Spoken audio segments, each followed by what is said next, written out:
Good morning to everybody. இப்போ second sum பார்க்க போகிறோம். பயிற்சி 2-1 செகண்ட் சம். அந்த சம்மை வாசிக்கிறேன், கவனிங்க.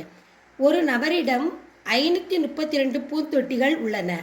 அவர் வரிசைக்கு 21 பூந்தொட்டிகள் வீதம் அடுக்க விரும்பினார். எத்தனை வரிசைகள் முழுமை பெறும் எனவும் மற்றும் எத்தனை பூந்தொட்டிகள் மீதம் இருக்கும் எனவும் காண்க. இப்போ ஒரு ஆள் 532 பூந்தொட்டி வச்சுருக்காங்க.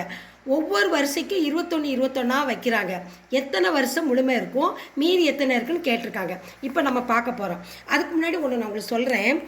பல பொருள் கொடுத்து ஒரு பொருள் கேட்டால் அதை வகுக்க தான் செய்யணும்.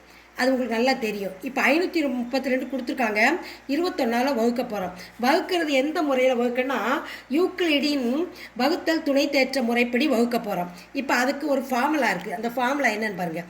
Ace equal BQ plus R 0 less than or equal to R less than B.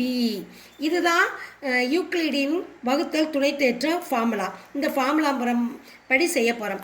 ஏங்கிறது என்னது, வகுபடும் எண். பிங்கிறது வகுத்தி. கியூங்கிறது ஈவு. ஆறுங்கிறது மீதி. இப்போ பூந்தொட்டி, மொத்த பூந்தொட்டிகள் எத்தனை இருக்குது? 532. 532. ஒரு வரிசையில் உள்ள பூந்தொட்டி எத்தனை? 21 வைக்கிறாங்க. அப்போ நம்ம என்ன செய்யணும், வகுக்கணும். 532 21 நம்ம வகுக்க போகிறோம். இப்போ 53 எடுத்துக்கிடுவோம்.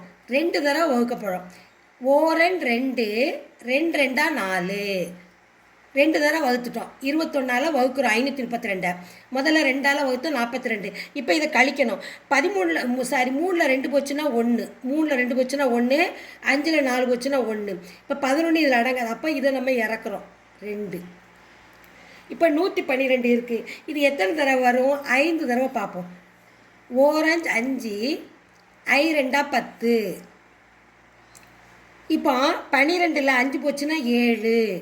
இங்கேருந்து கடன் இது கொடுத்தாச்சு. அதனால் இப்போ மீதி 7 தான். இப்போ இது ஈவு, இது மீதி. இப்போ நம்ம கடை கண்டுபிடிக்க போகிறோம். 532 யூக்ளிடின் வகுத்தல் துணை தேற்ற பிரகாரம் சொல்கிறேன். இப்போ 532 21ஐயும் 25 என்ன செஞ்சுருக்கோம், நம்ம பெருக்கியிருக்கோம். பெருக்கி எதை கூட்டினா வரும்? 7 கூட்டினா 532 வந்துடும். இதையும் பெருக்கணும். பெருக்கி இதால் கூட்டினா இது வந்துடும். இப்போ முழுமை பெறும் பூந்தொட்டிகள் கணக்கில் என்ன கேட்டிருக்காங்க? முழுமை பெறும் பூந்தொட்டி எத்தனைன்னு கேட்டிருக்காங்க. முழுமை பெறும் பூந்தொட்டிகள் எத்தனை? பூந்தொட்டிகள் எத்தனை இருக்குது? சீக்வல்ட் முழுமை பெற்றது எத்தனை? இதை தான் எழுதணும். ஒவ்வொரு வரிசைக்கும் 21 வச்சுருக்காங்க. அப்போ 25 வருஷம் தான் முழுமை பெற்றிருக்குது. 25 வரிசையில் ஒவ்வொரு வரிசைக்கும் 21 வச்சுருக்காங்க. 21 25 வரிசையில் வச்சாச்சு. மீதமுள்ள தொட்டி எத்தனை இருக்குது? மீதம் எத்தனை இருக்குதுன்னு கேட்டிருக்காங்க. மீதம் இருக்கும் பூந்தொட்டிகள், மீதம் இருக்கும் பூந்தொட்டிகள் எத்தனை? 7. இதான் ஆன்சர். முழுமை பெறும் பூந்தொட்டி 25, மீதம் இருக்கும் பூந்தொட்டி 7. இதுதான் இந்த கணக்கோட ஆன்சர்.